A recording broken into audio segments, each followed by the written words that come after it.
Hello friends, welcome to my channel. आज हम discuss करेंगे विकास के आयाम। कल हमने विकास और वृद्धि यानी कि ग्रोथ एंड डेवलपमेंट के बारे में पढ़ा था। आज हम उसके आयाम के बारे में पढ़ेंगे। विकास के आयाम क्या होते हैं, तो वीडियो में लास्ट तक बने रहिए। ये आपके लिए बहुत इम्पोर्टेंट टॉपिक है और यहाँ से क्वेश्चंस बनते हैं और यहाँ से क्वेश्चंस आपको देखने के लिए एग्ज़ाम में मिलेंगे। तो चलिए शुरू करते हैं। विकास के आयाम, डोमेन ऑफ डेवलपमेंट।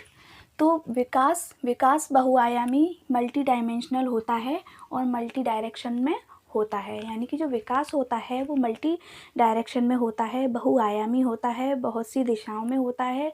विकास ऐसा नहीं है कि सिर्फ एक चीज़ में हो, विकास बहुआयामी होता है, हर चीज़ का विकास होता है। आपका बुद्धि मानसिक विकास होगा, सामाजिक विकास होगा, आप पढ़ रहे हैं तो आपका पढ़ाई में भी विकास होगा। तो विकास बहुआयामी होता है, मल्टी डायमेंशनल में होता है।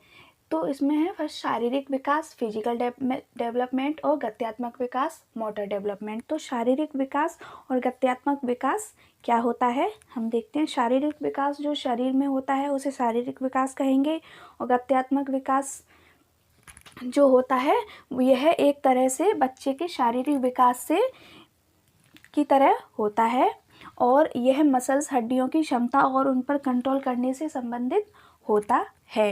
यानी कि गत्यात्मक विकास में बालकों के चलने, दौड़ने, कूदने, भोजन करने आदि विषय को शामिल किया गया है। किसमें? गत्यात्मक विकास में। गत्यात्मक विकास एक तरह से शारीरिक विकास की तरह ही होता है। इसे दो भागों में बांटा गया है, फाइन मोटर स्किल्स और ग्रॉस मोटर स्किल। तो फाइन मोटर स्किल्स क्या होती हैं और ग्रॉस मोटर स्किल्स क्या होती हैं हम देखते हैं। तो फाइन मोटर स्किल्स होती हैं, इसमें मसल्स का कम यूज़ होता है। जो फाइन मोटर स्किल्स होती हैं उसमें मसल्स का कम यूज़ होता है, जैसे कि राइटिंग, कलरिंग, कटिंग और ब्रेकिंग चपाती। यानी कि फाइन मोटर स्किल्स में मसल्स का कम इस्तेमाल किया जाता है। जैसे कि हम लिख रहे हैं तो हम उंगलियों का उपयोग कर रहे हैं, तो ये फाइन मोटर स्किल्स में आ जाता है। हम खाना खा रहे हैं और कलर कर रहे हैं, बच्चे कलर करते हैं, खाना खाते हैं, ड्राइंग कर रहे हैं, तो इसमें मसल्स का कम यूज़ हो रहा है, इसमें उंगलियों का इस्तेमाल हो रहा है, तो इसमें मसल्स का कम यूज़ हो रहा है, तो इसीलिए इसको फाइन मोटर स्किल कहेंगे। नेक्स्ट है ग्रॉस मोटर स्किल्स। इसमें मसल्स का ज़्यादा यूज़ होता है, जैसे कि स्विमिंग, जंपिंग, रनिंग। यानी कि स्विमिंग, जंपिंग, रनिंग। स्विमिंग करते हैं, जंप करते हैं तो पूरा शरीर का जोर लगता है, तो इसमें मसल्स का ज़्यादा यूज़ होता है, पूरा शरीर का। ठीक है, तो जो डेवलपमेंट होता है वो gross to fine motor develop होता है। यानी कि पहले बड़ी मसल्स का यूज़ करते हैं बच्चे, उसके बाद फाइन मोटर स्किल्स का यूज़ करते हैं। जैसे कि अगर आपको नहीं समझ में आ रहा है तो मैं समझाती हूँ। जो छोटे बच्चे होते हैं तो वो सबसे पहले खिसकते हैं, फिर घुटनों चलते हैं, तो उसमें ग्रॉस मोटर स्किल्स का यूज़ पहले होता है और फाइन का बाद में होता है। तो बच्चा कुछ खाता है तो पूरा हाथ पकड़ता है ऐसे करके, कोई किसी भी चीज़ को पकड़ेगा तो ऐसे करके पकड़ेगा, तो पूरे मसल्स का, पूरे हाथ का इस्तेमाल कर रहे हैं। किसी चीज़ को पकड़ रहा है, चल रहा है, तो उस तरीके से फिर जैसे जैसे बच्चा बड़ा होता जाता है वैसे वैसे वो फाइन मोटर स्किल्स में बढ़ता जाता है। यानी कि जो विकास होता है वो gross to fine motor skills में होता है।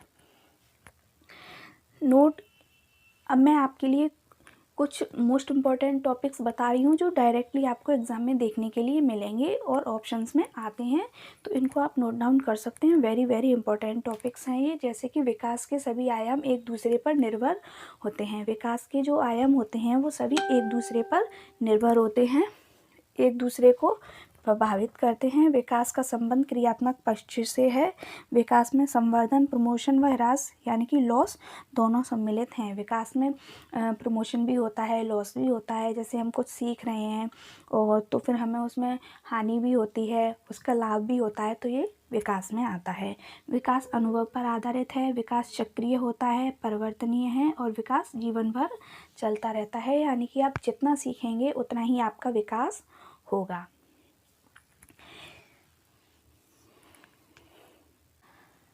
तो अब हम आगे देखते हैं।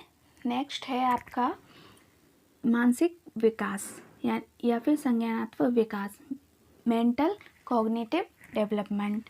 नेक्स्ट सामाजिक विकास, सोशल डेवलपमेंट। सामवेगिक विकास इमोशन यानी कि संवेग इमोशनल डेवलपमेंट। इमोशंस हम इमोशनल जो डेवलपमेंट होता है वो हमसे संबंधित होता है। जैसे कि हमारे इमोशंस होते हैं, व्यवहार में परिवर्तन, कभी गुस्सा आना, लव, हैप्पी, कभी आश्चर्य होते हैं। इमोशन जन्मजात होते हैं, लेकिन ये अस्थाई होते हैं, स्थायी नहीं होते हैं, ये बदल जाते हैं, समय के साथ बदलते रहते हैं और यह सार्वभौमिक होते हैं। और विकास, नैतिक विकास होता है, भाषा विकास होता है, लैंग्वेज डेवलपमेंट। नेक्स्ट है आपका बाल विकास के सिद्धांत। तो इसमें है प्रिंसिपल ऑफ चाइल्ड डेवलपमेंट। ये इसमें है समान प्रतिमान का सिद्धांत। समान प्रतिमान, इसके अनुसार प्रत्येक जाति अपनी जाति के अनुरूप विकास के प्रतिमान का अनुसरण करती है। प्रत्येक जाति जैसे कि मानव, हाथी, जानवर, यानी कि जो होते हैं वो प्रत्येक जाति अपने अनुसार उस प्रतिमान का अनुसरण करती है। विकास की दिशा का सिद्धांत, यानी कि जो विकास की दिशा का सिद्धांत है ये मोस्ट वेरी इंपॉर्टेंट है। यहाँ से क्वेश्चन हर बार आपको देखने के लिए मिलेगा। आप चाहें तो प्रीवियस ईयर क्वेश्चंस देख सकते हैं। यहाँ से क्वेश्चन हर बार 2 क्वेश्चंस आते हैं सिर्फ ये एक टॉपिक में से।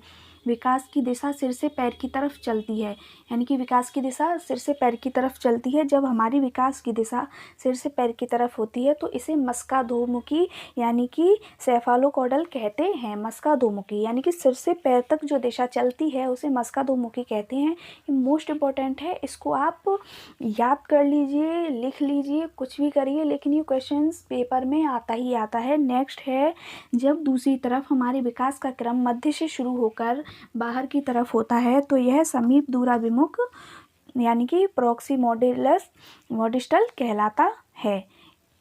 सिर से पैर की तरफ होगा तो मस्काधोमुखी होगा और मध्य से बाहर की तरफ होगा तो समीप दूराभिमुख होगा। ये 2 क्वेश्चंस एग्जाम में आते हैं। बहुत स्टूडेंट इसमें कंफ्यूज भी हो जाते हैं, लेकिन आपको कंफ्यूज होने की ज़रूरत नहीं है। आप इसको नोट डाउन कर लें, बहुत ज़्यादा इम्पोर्टेंट है ये आपके लिए। यानी कि विकास सिर से पैर की तरफ होगा तो उसे मस्काधोमुखी कहेंगे और बीच मध्य से बाहर की तरफ होगा तो उसे समीप दूराभिमुख कहते हैं। तो अब बात करते हैं आगे के टॉपिक के लिए। नेक्स्ट है निरंतरता का सिद्धांत, यानी कि निरंतरता का सिद्धांत वाइगोत्स्की ने दिया था और अनंतरता का सिद्धांत जीन पियाजे और कोलबर्ग ने दिया था। जो निरंतरता का सिद्धांत है वो वाइगोत्स्की ने दिया है। तो विकास कभी न रुकने वाली प्रक्रिया होती है, यह जीवन पर्यंत चलने वाली प्रक्रिया होती है। यह कभी मंद कभी तेज होती है। यह माँ के गर्भ से मृत्यु तक चलता रहता है, यानी कि जो विकास होता है वो माँ के गर्भ से शुरू हो जाता है और मृत्यु तक विकास होता रहता है, जीवन भर चलता है विकास, और इसी कभी नहीं रुकता है, यानी कि माँ के गर्भ से मृत्यु तक होता है। कभी कम होता है तो कभी तेज होता है। ठीक है।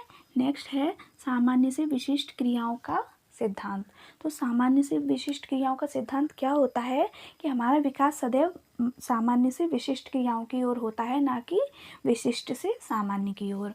तो एग्जाम्पल है उठना, बैठना, चलना, दौड़ना। जब एक बच्चा होता है तो पहले वो उठना सीखता है, फिर बैठना सीखता है, फिर चलना सीखता है, उसके बाद दौड़ना सीखता है। ऐसा तो नहीं है कि पहले दौड़ेगा फिर चलेगा फिर बैठेगा, ऐसा तो नहीं होता है ना। विशिष्ट से सामान्य नहीं होगा, सामान्य से विशिष्ट की ओर चलता है।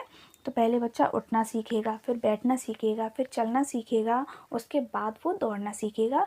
तो ये सामान्य से विशिष्ट की ओर का सिद्धांत होता है। एकीकरण का सिद्धांत। एकीकरण का सिद्धांत क्या होता है? बच्चों में एकीकरण का गुण पाया जाता है। जब हम किसी को यानी कि जब हम किसी काम को करने के लिए अपने हाथ पैरों का इस्तेमाल करते हैं एक साथ मिलाकर, तो यह एकीकरण कहलाता है। तो जो बच्चा होता है, आपने देखा होगा छोटा बच्चा जैसे 6-7 मंथ का जो बच्चा होता है वो रेंगना शुरू कर देता है, तो ये क्या होगा? एकीकरण का सिद्धांत कहलाएगा। जैसे क्वेश्चन एग्ज़ाम में आ जाए, उसमें ऑप्शंस आ जाएं कि जब बच्चा चलना शुरू करता है या रेंगना शुरू करता है तो वो कौन सा सिद्धांत कहलाता है। उसमें बहुत सारे ऑप्शंस दिए होंगे, उसमें दिया होगा एकीकरण का सिद्धांत। तो ये आपको समझकर पढ़ना है कि एकीकरण के सिद्धांत में क्या दिया है। एकीकरण का सिद्धांत होता है कि हाथ पैरों को एक साथ मिलाकर काम करना है, यानी कि जब बच्चा होता है वो जब रेंगना शुरू करता है, 7 महीने का होता है तो वो रेंगना शुरू करता है, तो ये एकीकरण का सिद्धांत कहलाता है। नेक्स्ट है व्यक्तिगत भिन्नता का सिद्धांत। व्यक्तिगत भिन्नता का सिद्धांत क्या होता है?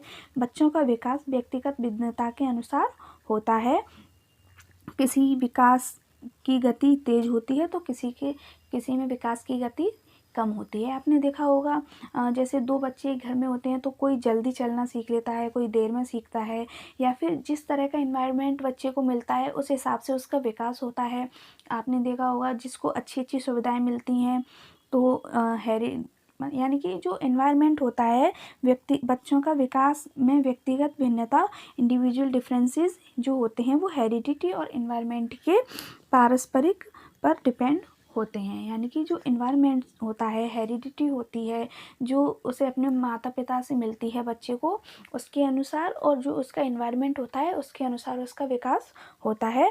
तो इन्हीं दोनों की वजह से इंडिविजुअल डिफरेंसेस होते हैं। हमारी इंटेलिजेंस, मोटिवेशन, इंटरेस्ट अलग अलग होते हैं। किसी का किसी में इंटरेस्ट है, कोई टीचर बनना चाहता है, कोई पुलिस में जाना चाहता है, कोई आईपीएस बनना चाहता है, कोई डॉक्टर बनना चाहता है। तो सबकी अपनी अपनी चॉइस होती हैं, सबके अलग अलग एम होता है। तो ऐसा तो नहीं है कि सारे बच्चे एक साथ यही सोचते हों कि नहीं हम डॉक्टर ही बनेंगे, नहीं हमें टीचर ही बनना है। सबका कुछ ना कुछ अलग होता है। घर में अगर 4 बच्चे हैं तो सबके एम अलग अलग होंगे, सब में थोड़ा थोड़ा डिफरेंस होगा। तो ये होता है व्यक्तिगत भिन्नता का सिद्धांत। जो व्यक्तिगत भिन्नता का सिद्धांत होता है वो इन्वायरमेंट, हेरिडिटी पर होता है।